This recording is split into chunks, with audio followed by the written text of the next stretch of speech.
The Word of God is alive and powerful, sharper than any two-edged sword, piercing even to the dividing asunder of soul and spirit, and of the joints and the marrow, and is a critic of the thoughts and intents of the heart.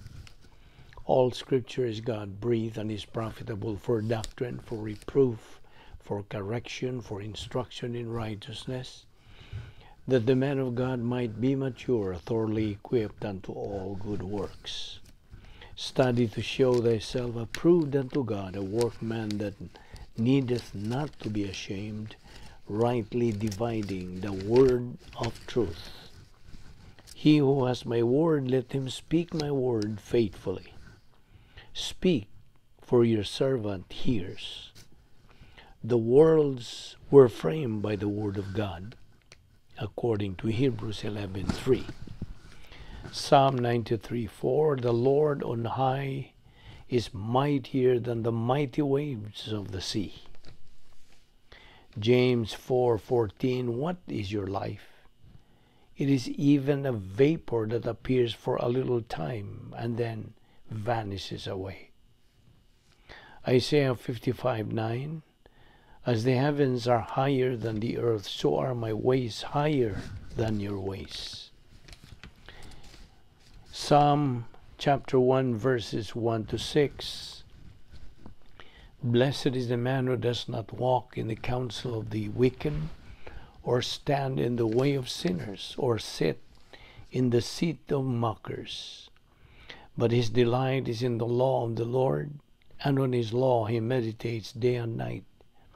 He is like a tree planted by the streams of water, which yields its fruit in season, and whose leaf does not wither. Whatever he does prospers. Not so the wicked.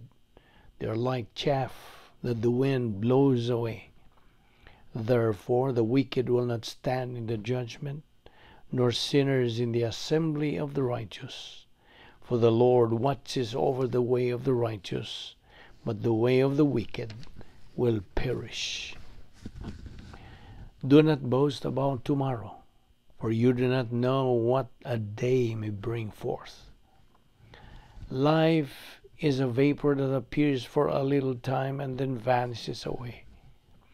And said, naked came I out of my mother's womb, and naked shall I return thither. The Lord gave, and the Lord hath taken away. Blessed be the name of the Lord. Lord, make me to know my end, and what is the measure of my days. Our life for Christ is all I have. Our life for Him so dear. One life for doing all I can with every passing year. It's not how long you live that counts, but how you live. Luke 11:28, how happy are those who hear the word of God and obey it. James 1:22, but be doers of the word and not hearers only, deceiving yourselves. Before we continue our study of the Word of God, nining adlaw, gikinahanglan ang atong pagsusi sa atong kaugalingon. Let us examine our conscience, kung nanapa ba kita'y mga sala nga atong tinir diha sa atong kalag, kay kini mahimong babag sa atong pagtuon.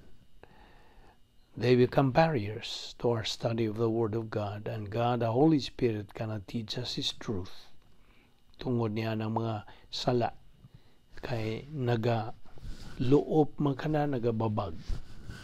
So, ang mando sa Diyos diha sa 1 John 1:9, nagaingon, if we confess our sins, God is faithful and just to forgive us our sins and to cleanse us from all unrighteousness. Ugalang kanimo dili magtutuo, wala ka pa may kaluwasan, giawhag ka, giagda ka sa paggamit na ng imong free will, so you can make the most important decision in your entire life, the decision to believe in Christ as Lord and Savior. Busa sa hilom mag-andam ta sa atong kaugalingon. Let us pray.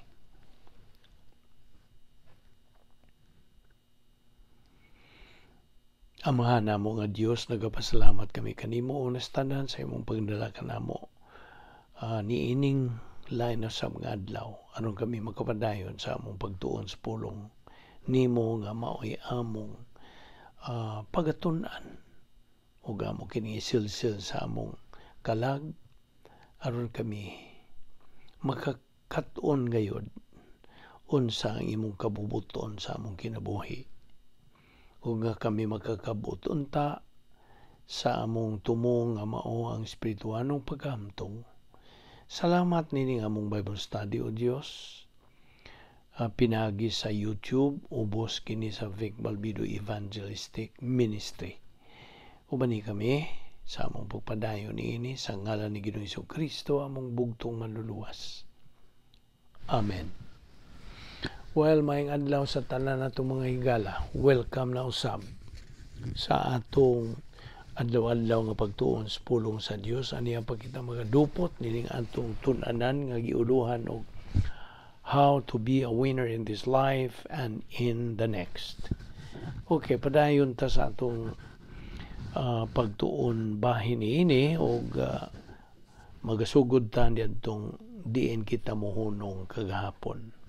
Okay. So if you are ready, padayon ta. Una sa tanan, ang kinabuhi sa usa ka magtotoo mao ang atong gitutukan dinhi karon. Ani ang makita sa ikaduhang hugna sa plano sa Dios nga mao ang magtotoo nining panahona. Believer in time. So, mao man kini atong giduputan aron sa ingon niya na makakat-on pa kitag dugang kamaturan nga sarang itong magamit samtang niya kita nining ikaduhang bahin o hugna sa plano sa Dios. Now, doon natay duha ka kapilian ingon nga mga magtotoo. Either nga magkinabuhi kita ingon nga karnal, gumikan sa itong pagbuhat sa mga sala, guwan na ito isugin. So, ang itong kahimtang, karnal. Kung dili ka na nato kanang hatagan o pagtagan sa labing madaling panahon, the earlier the better. Ang buti pasabot nga, imong isugid kanang mga sala nga imong nga buhat, aron ikaw makapadayon sa imong pagkinabuhing Kristohanon. Gikas pagkarnal, balik kas pag-spiritual. So, duha ang kapilian nato ingon nga mga magtotoo. To be carnal, in the state of carnality, or in the state of spirituality. Pinagi sa itong pahimulos sa grasya sa Dios sa atong paghibalik, restoration, o recovery technique sa 1 John 1:9. Okay?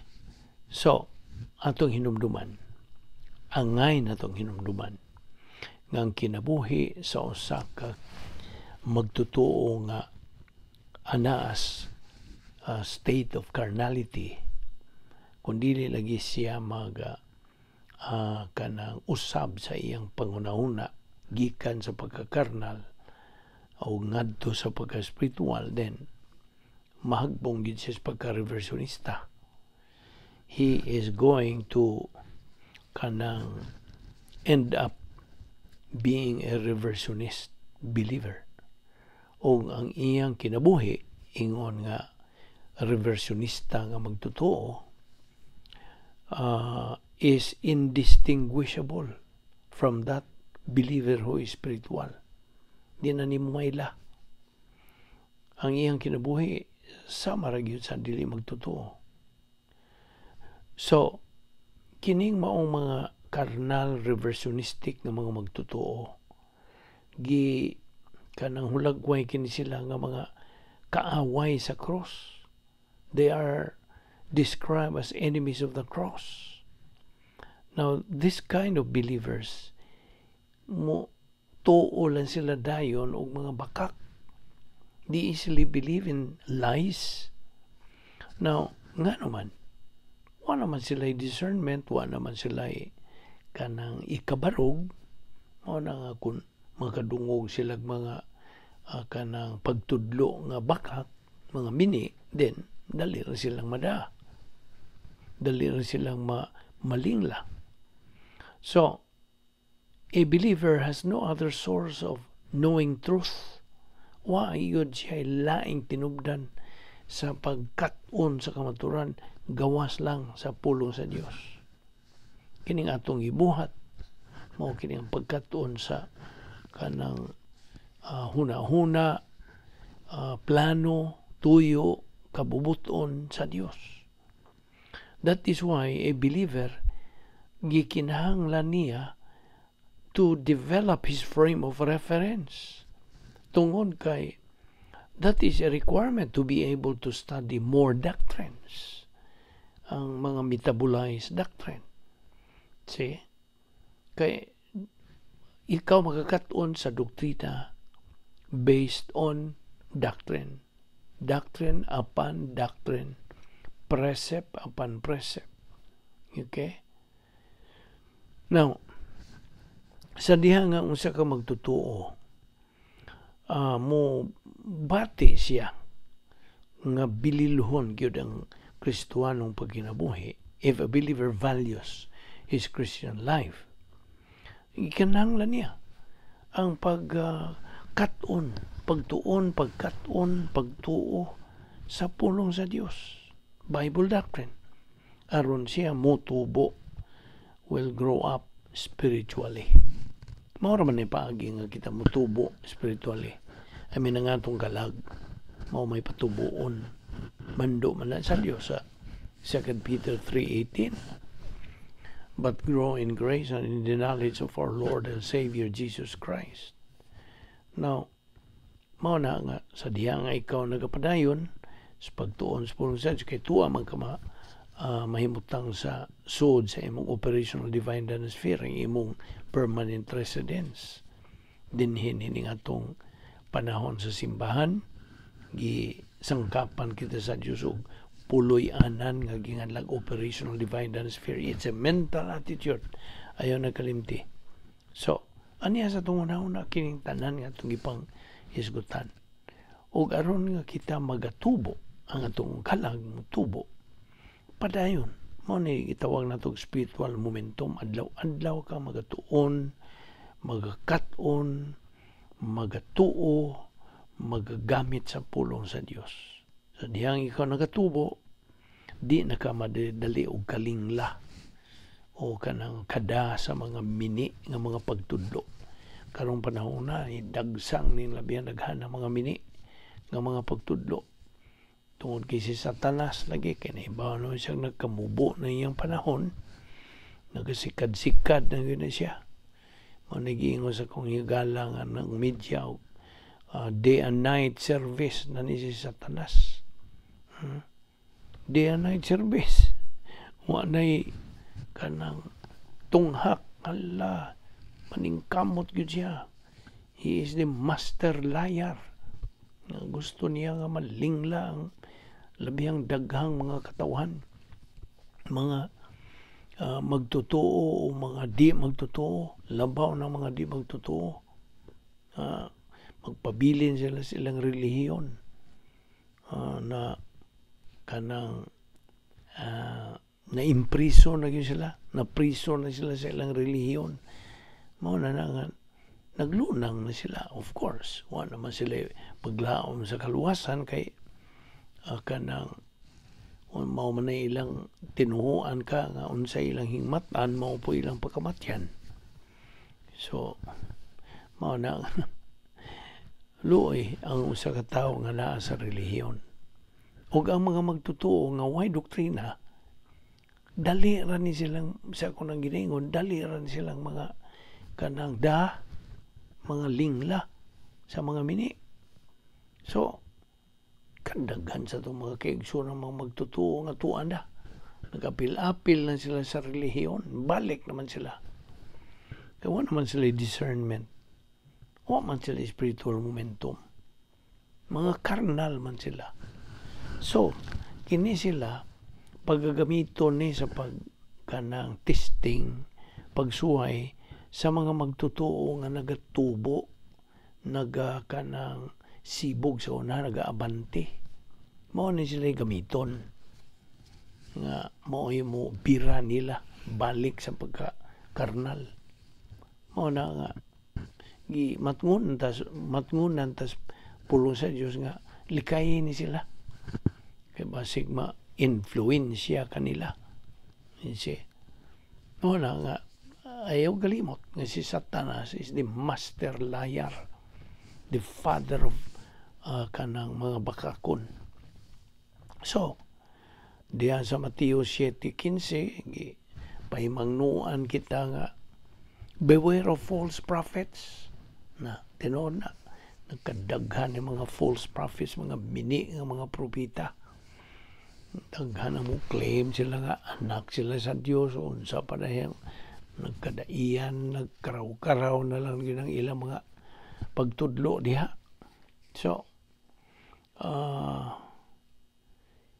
So many Christians today think nga kung ikaw na emosyonal, kada bang mubati ka o kanang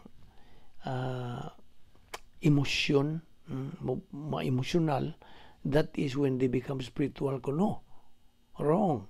Natiyang mo na. Diyan man na nilang pagtulunan na makatuni. Nga, ang emosyon, dili man makaunaw na. Natiyang mo na. Wa may hunang-hunang emosyon itong pagbati. Wala. Mao na nga, luoy kayo, nakita ni mo. Mao na ilang gituuhan na karon nga. Kung sila ma-emosyonal kuno lagi, they become spiritual. Now, it is only through the feeling of the Holy Spirit that a believer becomes spiritual. Maura. Na unsa man ang pagka-feel nimo sa Holy Spirit, unsa man yung pagpapuno sa Espiritu Santo be, mangutana ko nimo. Unsa may mong nakatunan sa paagi nga ikaw mapunan sa Espiritu Santo, abe, that you will be filled by the Holy Spirit. Wa may laing paagi. Ang paggamit manimo sa prinsipyo sa rebound sa 1 John 1:9, unsa gisulti sa 1 John 1:9, if we confess our sins, God is faithful and just to forgive us our sins and to cleanse us from all unrighteousness. Na, diya, inig hingala nimo, inig kanang sugid nimo, how you admitted, you acknowledge, you enumerate, you cite kanang sa imong mga sala nga nabuhat. Then, diha, pasayloon ka sa Dios. Saad man na niya. If we confess our sins, God is faithful and just to forgive us our sins. Sao man na. Now, it's a matter of choice na po. Mutuo ka ba niya na o di nga saad man na sa Dios. Kung musaad ang Dios unsa, tinuod man na, sundon iya maginang tumanon. He keeps His word. Dili na siya Dios kung dili niya tumanon. Garantisado ang iyang mga saad, Mao na, kung balikon, it is only through the feeling of the Holy Spirit that you as a believer become spiritual. One line. So, mao na nga, kung wa kay doktrina, wa kay pagtuon sa pulong sa Diyos natural, you always appeal to pride. You see, 2 Corinthians 10:12. Now, sa laing bahin, ang mga false teachers, nga sa akong nanginingon, ning dagsang ni mga mini nga mga magtutudlo, false teachers, clever ni sila, malinglahon ni sila, kanang dalira silang mo, lihiron sila mo maniubra. Now, ikaw nga magtutuo nga why metabolize doctrine. Wa man kay, you don't have the ability to discern false from truth. Mao na. Mao bitaw to akong ipangutana nimo. Unsaon man nimo pagpanalipod sa imong kaugalingon nga di ka malinglas mga mini? Unsaon man nimo? How? Kaniadto ako kang gihatagan og paagi nga usas mga paagi nga dili you ka malingla, you cannot be deceived, no na. Tulo ni ka pangutana, okay? Tulo ka pangutana imong pangutanon imong kaugalingon. What do I believe? Unsa may akong gituuhan? Muna primero nga pangutana. Ikaduha, why do I believe it? Nganong hingtuo magkunyana? Ikatulo, where is it found in the Bible? Akong balikon. Tulo ka kanang pangutana nga ipangutana nimo sa imong kaugalingon aron dili ka malingla sa mga mini nga mga pagtudlo. Unang pangutana, what do I believe? Unsa may akong gituuhan? Okay. Ikaduha, nganong hingtuo man ko niya na. Ikatulo, man na sa Biblia. Asa man na nato makita sa Biblia. So, those are kanang steps nga dili ka madali og ka paglingla nila nimo sa mga mini nga pagtudlo. Apan ang tinuod gyud, dili ka malinglas kanang mga mini, di ka mo kanang ma-deceive sa mga mini nga pagtudlo kung ikaw magtuon sa kamatuoran. Unsa? You have to study the truth so you will not be convinced or persuaded or deceived by false teachings. Now, ang tinuod, mangutanan na po ko nimo, kinsa man yung mga false teachers? Kinsa man sila mga mini nga mga magtutudlo? Kinsa man tubag? Mga magtutuo ba? Kurat ka? They are believers. Now, diha sa 2 Timoteo 3, versikulo 7, nag-ingon bitaw na diha nga, always studying, but even then, they can never learn. Sige sila tuon, apan di sila makakaton. They have the form of godliness, but denying the knowledge thereof. Ano sa umna? Iwa man niya tuuhi.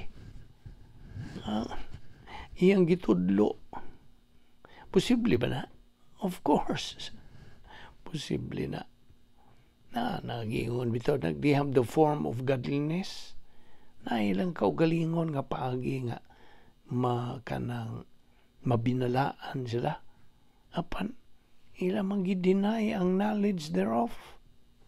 Now, mawita to akong iyon yung mga doon ay tulo kabutang that can ruin makaguba sa espirituhanong kinabuhi sa magtotoo. Una, repression. Kadua, spiritual denial. Ikatulo, projection.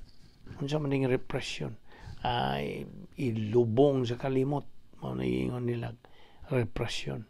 Ikadua, spiritual denial. Ang magtotoo cannot see his fault. He denies it. Dili siya makaamgo sa iyang mga sayo. Mao na spiritual denial. O ang ikatulo mo ng projection. Iya na nang attribute ang iyang mga salaba. He falsely attributes his sins to others. Iyang ipahid ngadto sa uban. Manabantay gina mao ni makaguba sa espirituhanong kinabuhi. Now, niya prinsipyo, okay? Isuwat ni ko na kay notebook papel. Ayaw na ni kalimte. Of course, nakadungog na tingali kanini. Okay, the principle goes like this. What a believer prioritizes in life is what runs his life. Kung malikon, o binisayon na to ni. Unsa may gihatagag pasiuna sa magtotoo sa iyang kinabuhi. Unsa may iyang gihatagag pasiuna sa iyang kinabuhi, mao kana ang nagadumala sa iyang kinabuhi. Basta? Of course. Gusto mo lang kay kamatuoran man na. Gikan man na sa prinsipyo sa pulong sa Dios.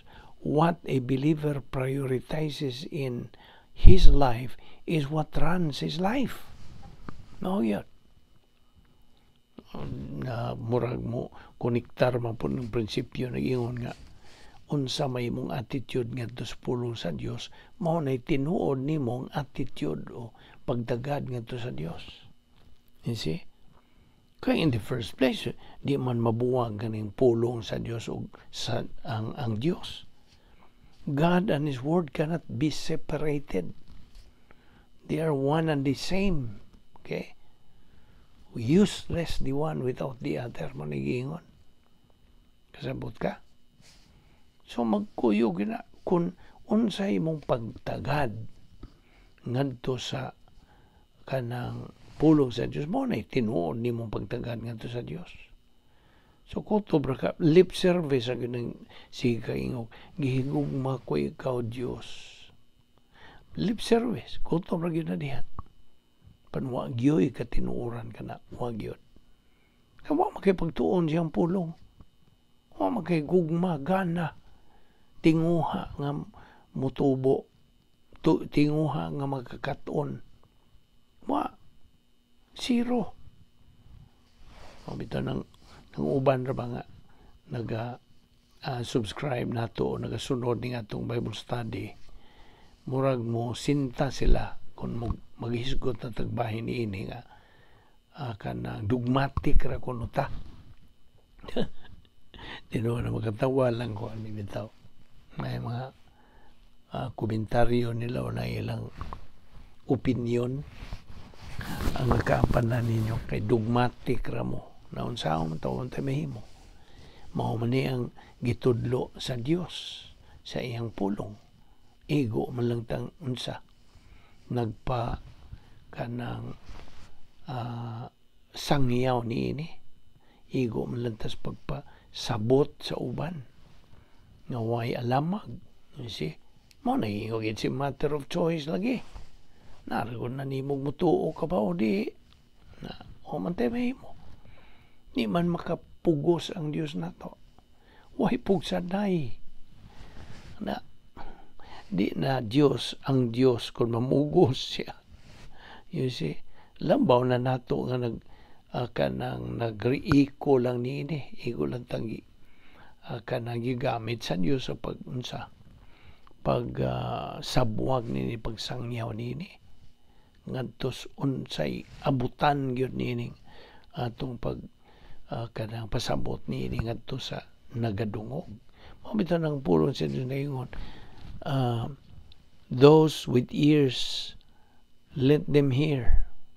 He who has an ear, let him hear. Ikaw nga naidunggan, gamitan na sa pagpatalinghog, kanang dungog, pagsabot, pagkaton sa pulong sa Dios. So, kung malikon, what a believer prioritizes in life is what runs his life. Now, ato maghisgutan katong tulo ka arrogant skills, no? Inumdumi gini. Na inumdum ka pa ba? Sa tulo ka arrogant skills, self-justification, self-deception, o self-absorption. Kung sa maning self-justification, mo justify kasi mong kaugalingon. Kung na kay mga sala o mga kasaypanan baron, mo justify ka mo kanang salinganan na mo explain kasi mong side nga mo justify ka. Okay? Aron ingnon mamatarong ang imong bahin sa imong pagkatao. Mao na self-justification. Ang ikaduha, self-deception. Ang imong paglingla sa imong kaugalingon. Okay? O ang ikatulo, na self-absorption na. Na-absorb na yun ang imong kaugalingon. Ikaw na yun. Me, I, myself, tanan, ikaw na yun. Now, whereas, ang atbang nining 3 arrogant skills, mo ang 3 spiritual skills. Ang una, kanang spiritual self-esteem. Kaduha, spiritual kanang or spiritual autonomy. O ang ikatulo, spiritual maturity. Okay? So, ang nag-una, spiritual self-esteem. Ay kaduha, spiritual autonomy. O ang ikatulo, spiritual maturity. O ang lain pod kay spiritual skills, mao kini rebound, metabolizing Bible doctrine, o utilizing the 10 problem-solving devices. Lain po na nga spiritual skills. Nagikinahanglan nga ato po ng kanang gamiton sa atong adlaw-adlaw nga pagkinabuhing Kristohanon. Nauti man nga kita gisangkapan sa Dios sa gitawag nato og portfolio of invisible assets. Portfolio. Og everything is there inside na diha tanan atong mga kinahanglan, atong mga hinagiban, spiritual assets tanan. Now, kining maong mga assets are indispensable sa matag magtotoo for them to be able to fulfill God's plan sa ilang mga kinabuhi. You see, without using or utilizing these assets, it's impossible for them nga makatuman sila sa plano sa Diyos sa ilang kinabuhi. Mao nang gisangkapan kita nga mga magtuto. Gisangkapan taning spiritual assets, portfolio of invisible assets. O ang tanan ana diha. Okay? Appeal na nining 10 problem-solving devices, appeal na tong faith rest drill, appeal na tong protocol plan of God, mga rasyonal mga kanan sila. Mao na nga kita nagpadayon nining atong pagtuon sa pulo sa Dios adlaw-adlaw. Dili lagi sinimana, dili binuwan, dili tinuig, dili kay ganahan lang ka, kung dili adlaw-adlaw on a daily basis. Kay aron sa ingon niya na ang atong pagtuo, pagsalig, paglaom diha sa Dios pinagi sa iyang mga pulong unsa maugmad kini, mulig-on kini, mao na makabarog na ta. Roma 10:17 ayaw na ni kalimti. Faith cometh by hearing, and hearing by the word of God.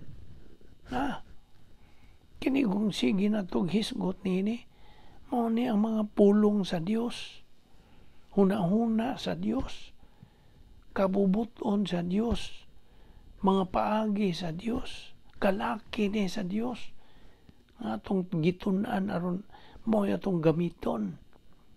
Kaya tawhanon ra tanan atong gamiton, mo na. Sama na ito pagtuman sa plano sa Diyos itong kinabuhi. Wala. Zero. Now, mo na nga, kinigod, gisangkam ni sa Diyos, aron kita makaandam sa diha nga kita pagasulayon, o na ay mga kanang pagpiit sa kinabuhi, mga pagsulay, mga gumunhap, mga suliran sa kinabuhi, o na ay mga katalagman ba, aron andam ta kanunay na ay atong magamit. Kay sa diha nga moabot ang katalagman sa atong kinabuhi, disaster, adversity man na, warning man na gikan sa Dios. You see? Nakasabot ka ba? So mo na nga kanang sa diha nga wa tay pagtuon sa pulong sa Dios, wa tay gana, wa tay panahon, wa tay pagpanumbaling, walang pagtagad sa gituon sa Dios nga tuni akong pulong aron motubo ka na imong kalag. Kaysa diha nga ikaw magtotoo, I'm talking to you as a believer. Ikaw may akong i-address sa nini nga sa panahon nga ikaw maglunang sa kasalanan, magtotoo ka, luwas ka. Ini kamatay nimo diretso ka sa langit. Na po uban mo yung adik kung tuwa na nanayara po na nimo. Kasabot ka. Importante kayo ni mga butang atong gisgutan na mo na nga sa diha nga kita mahigawas sa operational divine and spiritual ta sa CD1 arrogance complex, CD2 hatred complex.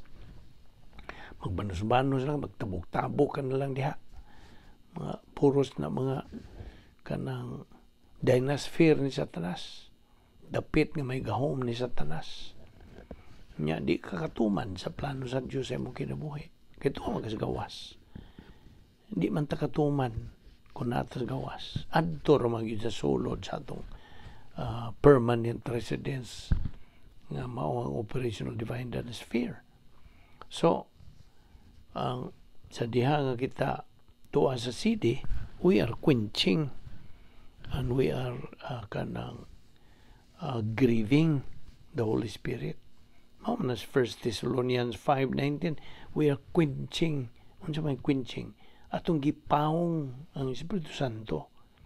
Mura bag ingnon lang nato atong ihulagway nimo murag imong gituok ang Espiritu Santo. Di na makalihok ang Espiritu Santo. Quench, you are imong gipawong ang iyang gahom. Kasi tungod sa imong pagka-negatibo, tungod sa imong pagkagahi gyud sa imong nagtuman ko kasi imong kabubuton wa kay pagtumas kabubuton sa Dios. Mas sinupakon mo naging sakto ba ng Binisaya? Mas sinupakon ka man, masupilon ka man. Kaya magkay pagtagad sa pulong sa Dios. Mao na nga 2 Timoteo 3:7 nagaingon nga applies ni always learning but never able to come to the knowledge of the truth. Kaya ang iyarag yun ibuan academic knowledge ra, only gnosis. Why epekto sa iyang spiritual life? Mao nagaingon sa kong amigo, no effect. Why epekto? So huwag kapuslanan, kaanugon ang tugon sa Diyos nga kana imetabulize galingon ginanta pinagi sa mong pagtuo.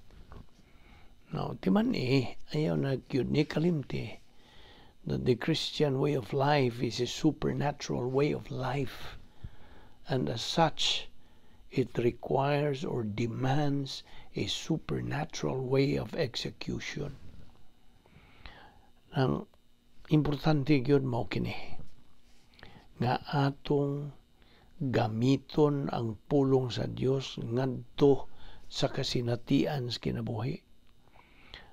Not experience applied to doctrine. Bali na. Doctrine should be metabolized. Kinahanglan kini magaling gyud in order to apply that kind of doctrine to our life.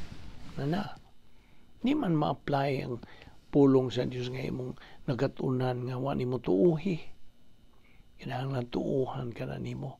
Mo na paagi nga metabulize magaling ang pulong sa ako naman kang gihatagag ihimplo ni magi atong kaamgid ni sa atong pagkaon. Ato po bang balikon? I hope murag nasil-sil lang yun na nimo.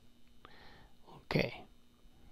Remember, ayaw ni kalimti, the Holy Spirit only can move in your life when you allow Him. Kasabot ka. Kung imong tugutan siya, apan sa dihang ikaw nagapadayon na lang Diyos pagka karnal, then unsa imong gi-ignore siya o mo panumbalinga ang iyang tugon, iyang kabubuton, iyang mando. You see? O man nimo tuguti ang Espiritu Santo sa paglihok sa imong kinabuhi. So, 1 Thessalonians 5:19, do not quench the Holy Spirit. Ambot pasabot po na, do not suppress. Ayaw tuka. You see? Ato lang ning gihulagway nimo sa ingon ni anak. That's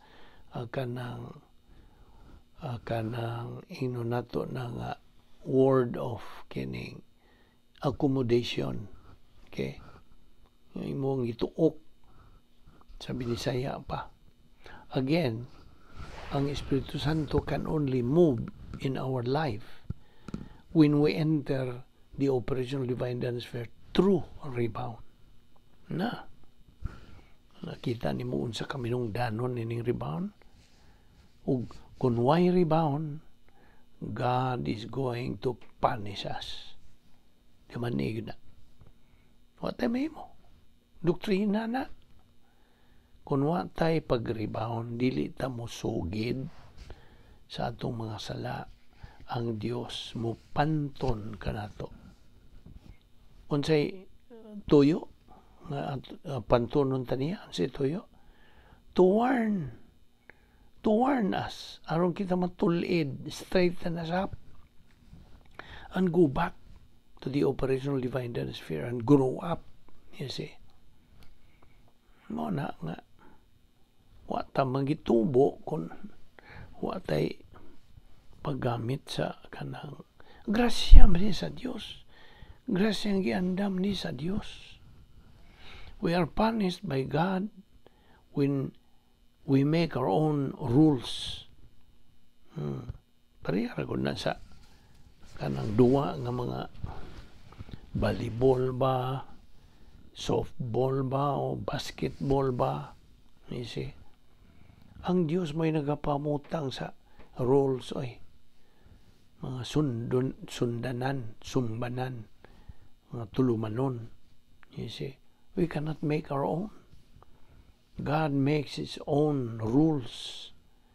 So, Galatia 5:16-18 ang sa gisulti diha. Kining mao mga bersikulo show us the battle between the Holy Spirit and the old sin nature. Laay gubat, away ni. Mao na gitawag nito spiritual kanang warfare. Sa doctrinal gyud nga term, gitawag ni nato angelic conflict. Now, mao bitaw nang ang mando sa Dios diha sa mao mga bersikulo nagingon, but I say excuse me. But I say, walk by the Spirit, so you will not walk in the flesh. Kay gubat ni spiritual warfare ni between the Holy Spirit and the old sin nature. Mag-ilog. O di kay mag-ilog. Huwat man lang. Pinagis itong paggamit sa atong kabubuton, atong volition. Kinsa atong tugutan sa pagdumalas itong kinabuhi ang old sin nature ba? Kina iyang makasasala ba? O ang Espiritu Santo ba? You see? It shows further that either one of the two wants to control us, believers. Ang Espiritu Santo mao ang personal nga agent who guides us, kitang mga magtotoo. Siya ang magagiya kanato, magatultol kanato. Without Him, we will walk in the flesh. Magalakaw kita diha sa unod, old sin nature. Mo na itong pagulagwan sa old sin nature. Unod mo unod nun ka na sa diha nga ikaw makarnal. Ikinigong pulong nga karnal. By the way, kamong mga bago, tingaman mo, siya mo ng karnal. Kining karnal, it is an old English word og nagulagway ni karon doctrinally speaking nga kanang unod nun ta ana gikumparar sa unod, of course unsa may imong mahulagway sa unod, flesh. Okay, mapalit kag karne dito sa merkado. Okay, so mapalit ka dito og kanang priskong kanang unod. Iniguban mo palit niya na dalo nimo sa inyong bahay. Unsa man na nimo? Nga dili na maranso, unsa na yan na, sa Binisaya na, maransyo, kanang mapanos o madaot ba? Madubok, inunta, ng isda, madubok. Unsa may prevention yan, unsa may atong sagad ng buhat. Asinan, usta? Unsa may tuyos asin? To preserve. Kitang mga magtotoo, gikumparar, gitandi, gitas asin. Naman ay bersikulo niya na. Prinsipyo na. We are supposed to be the salt of the earth and the light, reflector of the light, salt of the earth. Nga naman, tandi man tag salt, asin. Ang asin, ang tuyo niya is to preserve. Meaning, kita'y magapreserbar nining kalibutan ng dunot. Malata kini, mabaho kini, kanang dubok kini, rotten, spoil, kunungay asin. Manang kitang mga magtotoo, labi ng kunakay pulong sa Diyos. We are to function as the salt of the earth, to preserve this earth from corruption. Okay? So karon, kanilaging pulong nga karnal, gikan kanas pulong nga karne. So kung ang nagdumala sa imong kinabuhi, na I'm talking to you as a believer, kung ang nagdumala sa imong kinabuhi, ang imong old nature, kinaiyang makasasala, then unod nun ka. You are fleshly, you are carnal. You see? So nakita nimo na ang atong pagtandi niya. So ang usa ka magtotoo is either controlled, gidumala sa iyang kinay makasasala, o ang Diyos Espiritu Santo. So we believers are either controlled 100% by the old nature or 100% controlled by God the Holy Spirit. Apan di na sila magdungan pag-control. It's either or. Okay? Pinagi sa atong paggamit sa atong kabubuton, atong volition. Kinsa may atong tugutan? Espiritu Santo ba? O ang atong kinaya magasasala? These two are mutually exclusive. Di yun na sila kanang sagol. Di ka na. They are mutually exclusive. Mura na sila kanang asin o kanang tubig. Mo ba? Tubig o asin, di na sila magkasagol. So, if we make use of God's system and power, we are relaxed. Tungod kay it is the Holy Spirit who works in our life. Ato ni padayon ugma.